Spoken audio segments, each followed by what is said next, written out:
Наредната недела и официјално во употреба ќе биде пуштен експресниот пат Штип-Кочани, најави денес министерот за транспорт и врски Благоје Бочварски.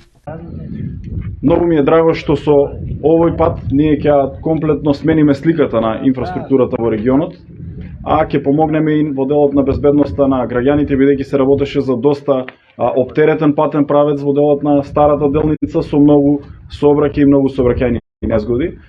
Во однос на останатите приоритетни проекти кои во наредната година ќе се финансираат преку буџетот од Министерството за транспорт и врски, министерот Бочварски ги потенцираше следниве. Локалните патишта се во фокусот на Министерството за транспорт и врски и понатаму. Секако и овде во Пробиштип имаме планирано да реализираме два локални патишта, уште еден проект за водовод овде во општина Пробиштип.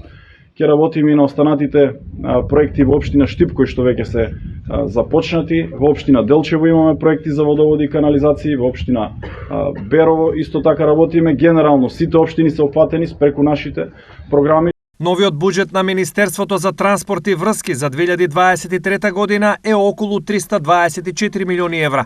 Најголемиот дел од средствата, односно 308 милиони евра, се наменети за реализација на капиталните проекти, што е за 163% повеќе од оваа година.